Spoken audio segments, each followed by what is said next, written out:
Walk into any independent auto repair shop, and you will see three torn-down 3.5-liter V6 engines sitting on engine stands.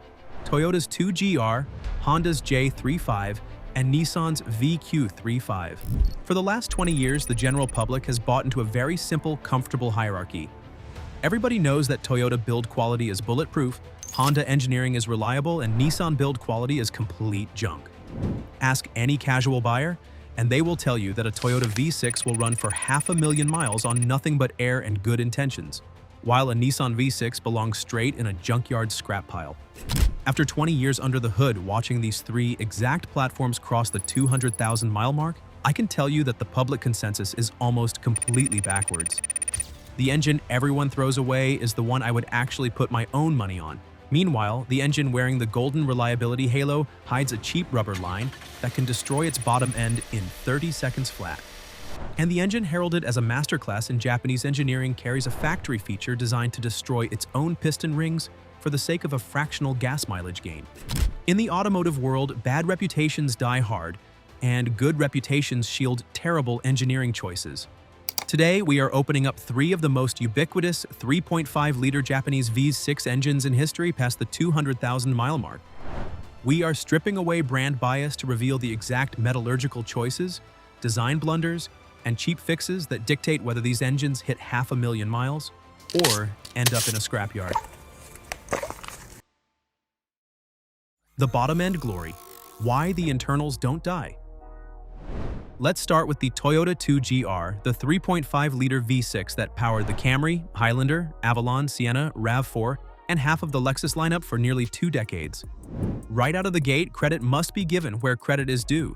The bottom end of the classic 2GR FE is an absolute engineering masterpiece. Toyota didn't design the rotating assembly for a simple 5-year lease cycle, they over-engineered it like a commercial diesel engine. Inside the block, you will find a forged steel crankshaft, heavy forged connecting rods, and a heavy-duty timing chain driving the lower assemblies instead of a fragile rubber belt. There is nothing inside the bottom end waiting to snap, stretch, or grenade under normal driving conditions. Furthermore, the early 2GR FE relies on traditional port fuel injection.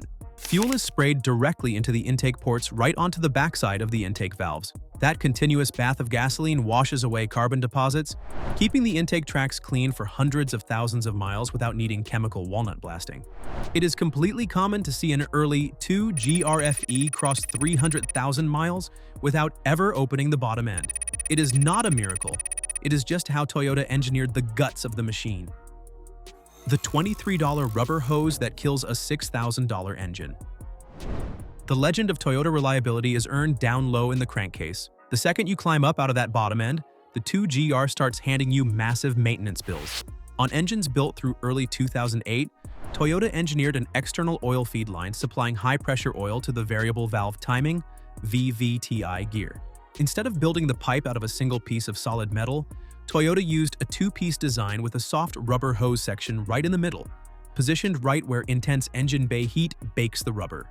Over time, that rubber section turns rock brittle, develops a pinhole tear, and eventually bursts open under oil pressure. When that hose lets go, it doesn't just drip slowly onto your driveway, it pumps out your entire oil supply onto the pavement in about 30 seconds at highway speeds. Because the oil pressure drops so fast, your engine burns through its bearings before the low oil dash light even gives you a warning. Toyota launched massive service campaigns covering close to 1 million vehicles over this exact flaw. Yet, the replacement hose Toyota initially handed out in early service campaigns still contained a rubber section that eventually failed all over again. The permanent fix, the part used on Lexus models, is a single all-metal pipe. The part costs around $23. Mechanics warning: if you own a 2005 to 2009 Toyota V6, pop your hood today. Look right behind the oil filler cap. If you see a rubber section on that VVTi line, replace it with the OEM all-metal pipe. Part number 1577-2-31030 before driving another mile. A $23 metal line is the cheapest insurance policy on earth for an otherwise bulletproof engine. The nickel and dime external maintenance trap. Even if you replace the VVTi oil line, the 2GR carries another massive external flaw: the front timing cover oil leak. Toyota sealed the massive aluminum front timing cover using form-in-place gasket (FIPG) silicone sealant rather than a traditional rubber gasket. As the engine passes 100,000 miles, the silicone sealant heat cycles, degrades, and begins weeping engine oil from the top seam where the block cylinder head and cover meet. A minor oil weep can be monitored, but when the leak turns into a heavy drip, fixing it requires removing the entire timing cover. On transverse front-wheel drive platforms like the Camry, Sienna, or Highlander, there is zero clearance to pull that cover off inside the engine bay. The entire engine and transmission assembly must be unbolted and dropped completely out of the bottom of the vehicle on a subframe table. Independent shops write that job up at $2,600 on the low end, and dealerships routinely charge between $4,000 and $5,000 in labor just to reapply a $15 tube of sealant on an engine promised to be maintenance-free. On top of the timing cover, the water pump is a wear item on these engines. On Highlander hybrid models, replacing the water pump requires unbolting engine mounts and tipping the powertrain to access the bolts. Finally, watch out for the updated 2GR-FKS engine, introduced around 2017 in newer Tacomas and Highlanders. Toyota added direct injection and redesigned the pistons with tiny internal oil drain holes. If oil changes are neglected, those tiny drain holes clog, seizing the oil control rings and scoring the cylinder walls at under 70,000 miles. The early Toyota 2GR wins on internal metallurgy, but it will nickel and dime your bank account on external leaks. The J-Series architecture and structural potential. If the Toyota 2GR is built like a heavy-duty commercial diesel, the Honda J35 is built like a high-revving racing engine. Introduced in the late 1990s, Honda's 3.5-liter J-Series V6 powered the Odyssey, Pilot, Ridgeline, Accord V6, and Acura MDX for over 2 decades. Structurally, the fundamental blueprint of the J35 is exceptional. A high-rigidity aluminum alloy block with deep-skirt main bearing caps, a heavy-duty forged steel crankshaft and high-tensile connecting rods, single overhead cam cylinder heads equipped with Honda's famous VTEC variable valve timing system. On paper, the core architecture of the J35 is easily capable of shrugging off 300,000 miles of hard daily driving. If Honda had simply left the engine alone, it would routinely tie or beat Toyota in long-term reliability. Instead, Honda's fuel efficiency department got hold of the blueprints. To squeeze out tiny fractional increases in highway fuel economy to satisfy EPA fleet averages, Honda bolted on a feature called Variable Cylinder Management, or VCM. VCM is the single most destructive feature ever applied to an otherwise great engine. Variable Cylinder Management, VCM, the self-destruct feature.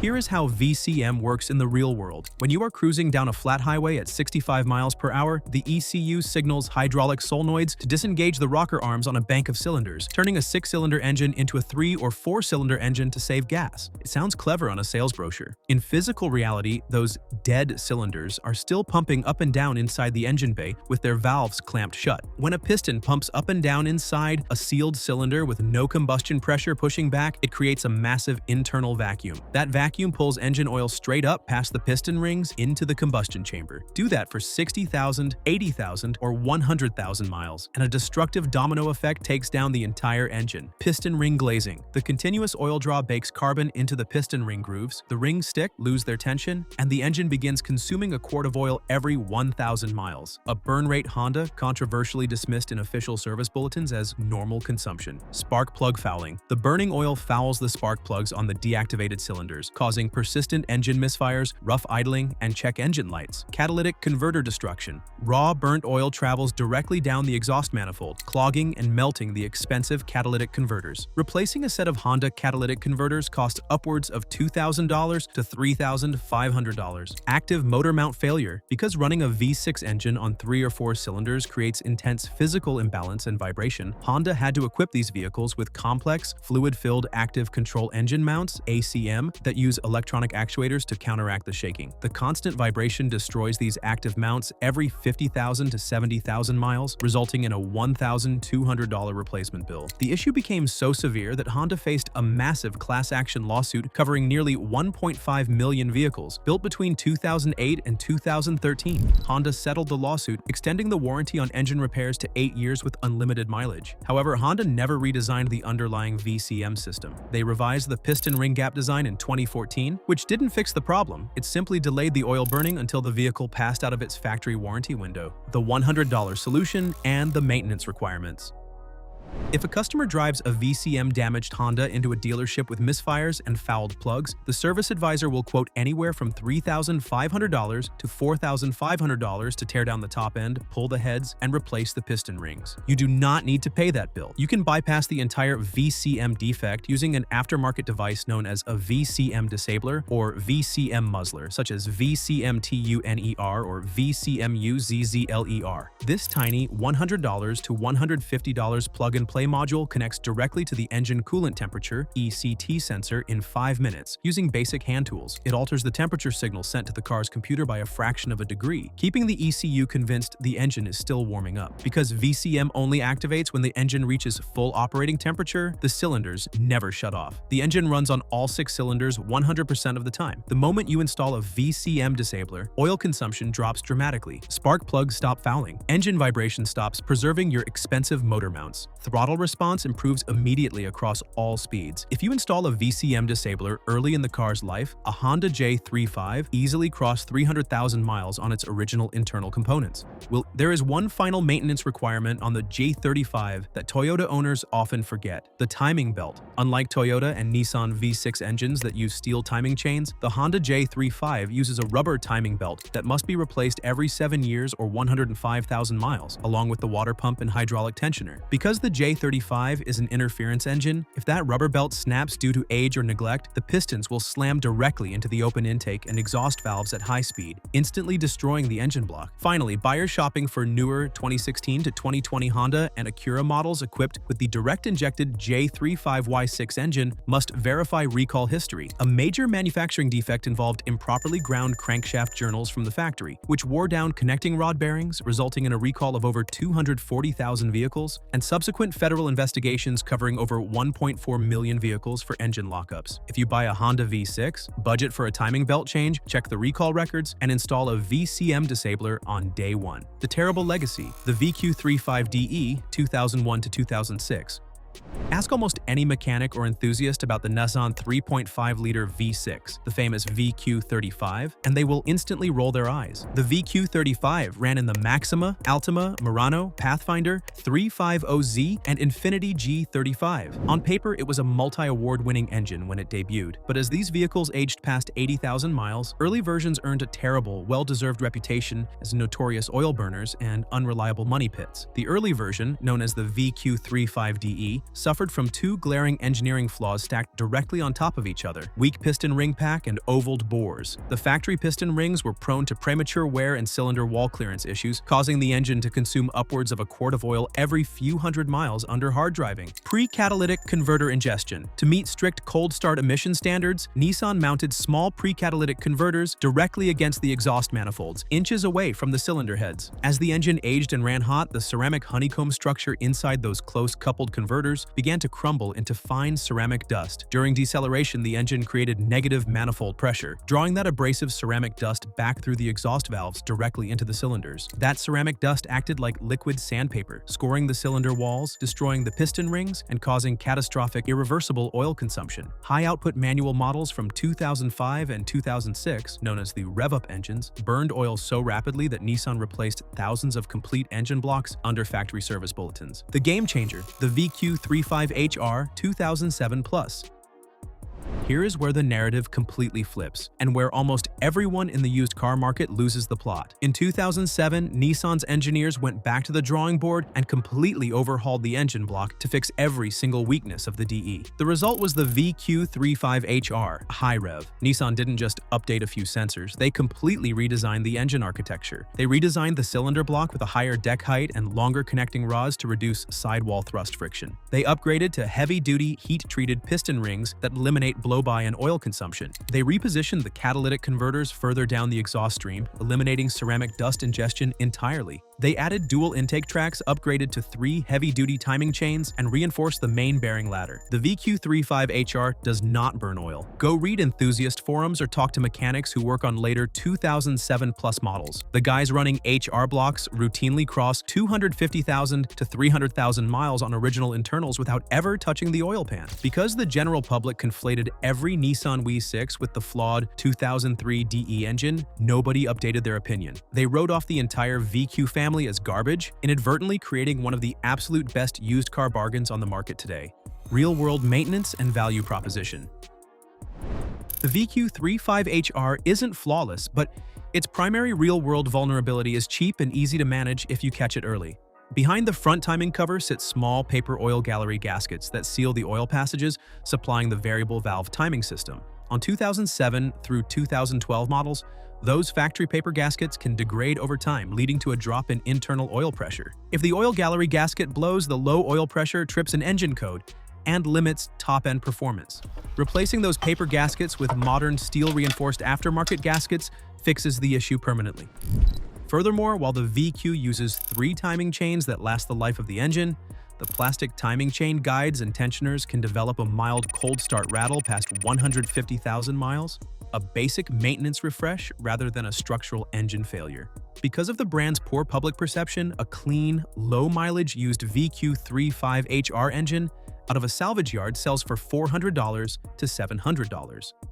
You can pick up an Infiniti or Nissan sedan equipped with an HR engine for a fraction of the cost of an equivalent Toyota or Honda, fix the oil gallery gaskets, and drive a bulletproof 300 horsepower V6 for the next decade while everyone else pays the Toyota tax. After tearing down all 3 platforms past 200,000 miles, the reality of the Japanese 5.6 market looks drastically different from the showroom legends. First place, Toyota 2GR-FE, the long-haul king. The strongest rotating assembly and bottom-end metallurgy in this entire comparison. Nothing touches the internal durability of an early 2GR out to 250,000 miles.